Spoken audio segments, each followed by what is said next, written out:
Bom, boa tarde, né? Meu nome é Matheus, sou estudante de Psicologia do 10º semestre e gostaria nesse vídeo, explicar um pouquinho para vocês sobre o surgimento, né, da psicologia desde os seus ancestrais, do século XX, até o surgimento da primeira lei feita pelo Conselho Federal de Psicologia no ano de 1962, que regulamentou a profissão aqui no Brasil. Mas antes de entrarmos nessa viagem, né, da história desse curso maravilhoso, eu gostaria de trazer para vocês uma curiosidade, né, do tipo, o que significa o curso de psicologia, né? Pois bem, se separarmos o psicô da logia, certo? O psicô significa alma, significa atividade mental. E logia significa estudo. Ou seja, a psicologia, ela estuda como o ser humano interpreta as adversidades da vida, né? Os fenômenos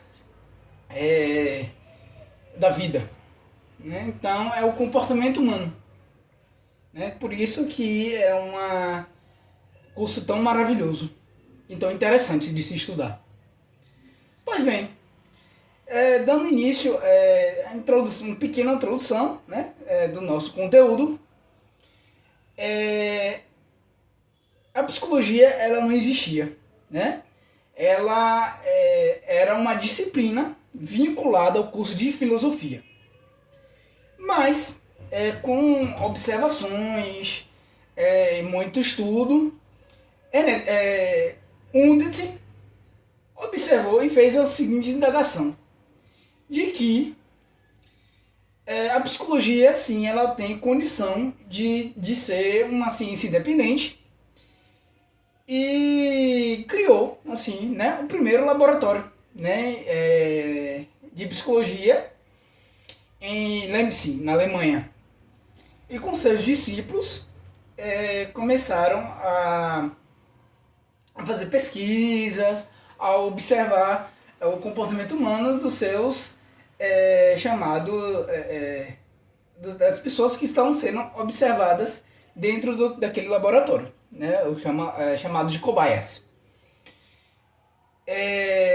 Mas bem, a gestação longa e penosa, porque passou a psicologia vinculada à filosofia desde os primeiros momentos do pensamento humano, cedeu lugar ao grande entusiasmo das primeiras pesquisas do seu conteúdo e a sua primeira sistematização, que é elaborada por Undet, como foi mencionado, né, anteriormente, e continuado pelos seus discípulos, parecia determinar os horizontes do seu interesse e explicitar as dimensões teleológicas de sua atividade. É com vigor das incipientes experiências enriquecidas pela multicelular tradição filosófica e progressiva indagação fisiológica que a psicologia ela penetra nos terrenos do ensino oficial. Dando aí, né, a pequena introdução, agora a gente fala um pouquinho, vamos entrar um pouquinho na pré-história, né, da psicologia aqui no Brasil, datados no ano de 1930 até 1900. Pois bem, as primeiras contribuições para o estudo da psicologia no Brasil são oferecidas por médicos. Em suas teses de doutoramento, assim como eram denominados os trabalhos de conclusão de curso, né, nas faculdades de medicina, nas teses de provimento de cátedra e nas teses de verificação de títulos, incursionavam estudantes e profissionais, sobretudo no Rio de Janeiro e na Bahia, nas searas da psicologia, evidentemente racional ou filosófica, né? Trazendo a lume achados e conclusões de interesse, não só para o filósofo e historiador, como também para o homem de cultura. No Rio de Janeiro, os estudos da Faculdade de Medicina tendiam para a neuropsiquiatria, a psicofisiologia e a neurologia. Dentro dessas instâncias se situava a maioria das teses defendidas. Entretanto, não raro, a psicologia a ser analisada em suas relações com aqueles campos de estudo e de pesquisa. Em 1836, Manuel Inácio de Figueiredo Jaime defendia a tese que nos reporta de imediato a obra quase homônima de René Descartes, denominado, né, Paixões e Afetos da Alma. José Augusto César de Menezes doutora-se em 1834 com um trabalho intitulado Preposições a respeito da inteligência. Sokolov, célebre filósofo e psicólogo russo, estabelecia os fundamentos da psicofisiologia dos órgãos do sentido, traçando caminhos novos e originais. Ocupou-se dos processos também psíquicos e das leis do seu desenvolvimento como objeto principal da psicologia. Em sua obra, Reflexos no Cérebro, e em outros trabalhos, procurou solucionar o isolamento do psiquismo com os meios à disposição na época. Sua influência foi notável em muitos países. Daí que foi o surgimento, né, dessa psicologia no mundo. Começou aí, né, desde também das contribuições de Undit, né, como foi falado, que a psicologia ela começou a ser reconhecida no mundo. Né? Na Alemanha, em 1879, Undit abria o seu laboratório de psicologia experimental, incorporado pouco depois à Universidade de Linz. Nesse laboratório, formaram-se os homens mais eminentes da nova ciência, tanto alemães como norte-americanos. O intenso trabalho de pesquisa lá desenvolvido e a obra de Undit determinaram, através dos seus alunos, grande influência em vários países. E vale salientar também, né, que a psicologia ela é considerada uma ciência, se comparada às outras, né, como medicina, a farmácia, outras ciências, ela é uma ciência nova. Né? Pouco mais de uma década após o início das atividades de Undit e seus discípulos no Rio de Janeiro, começaram a aparecer teses de doutoramento em que a envergadura científica é bastante apreciável. Em 1890, José Estilita Tapajós defende a tese Psicofisiologia da percepção e das representações. Veríssimo de Castro disserta sobre as emoções.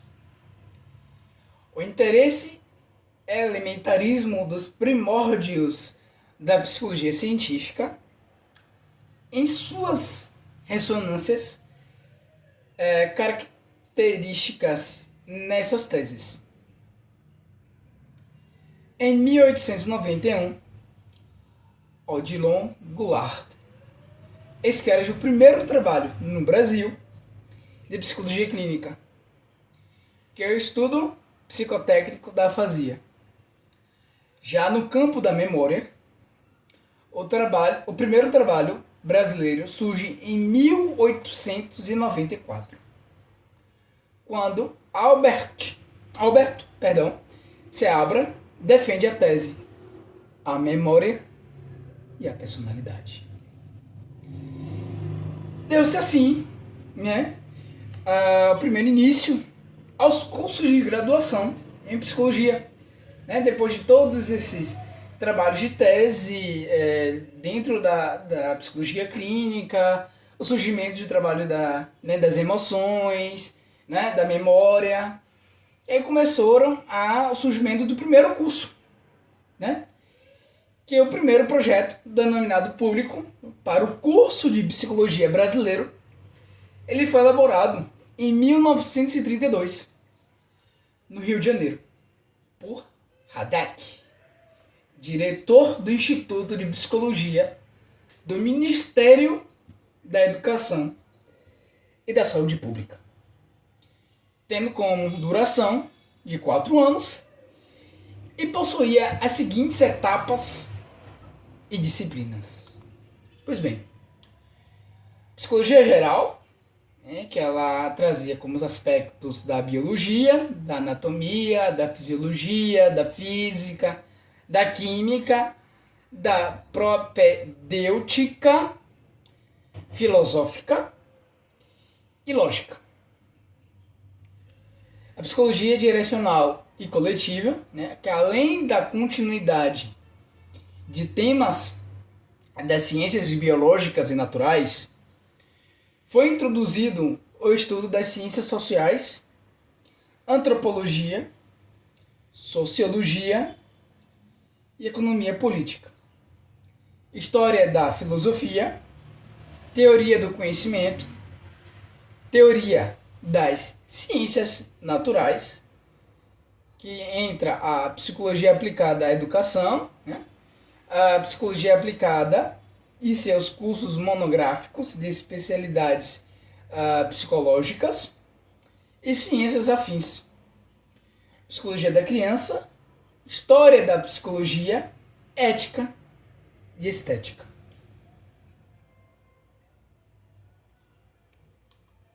Por fim, no dia 27/8/1962, surgiu e foi sancionada a primeira lei,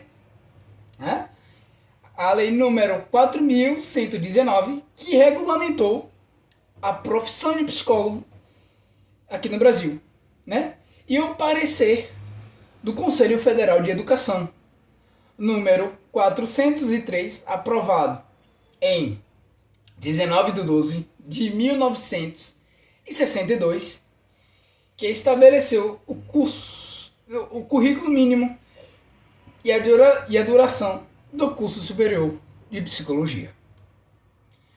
Foram estabelecidas três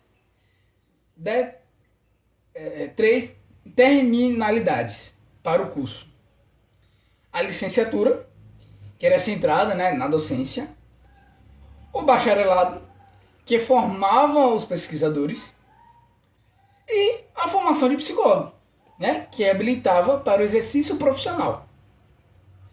Os dois primeiros com duração de 4 anos e o último com duração de 5 anos acumulativos. Para o bacharelado e licenciatura, o currículo mínimo era composto pelas seguintes matérias obrigatórias: fisiologia, estatística, psicologia geral e experimental, psicologia do desenvolvimento, psicologia da personalidade, psicologia social e psicopatologia geral. Para a licenciatura, que habilitava para o exército do magistério, né, em cursos de nível médio, eram também obrigatórias as matérias pedagógicas fixadas em resolução especial. Assim termino essa jornada de apresentação, né, desse curso de psicologia, desde do surgimento, né, e agradeço a todos pela atenção e até o próximo vídeo, né, que será abordado um pouquinho sobre as teorias, né, que abrange a psicologia e também um pouquinho das atuações, né, profissionais. E é isso.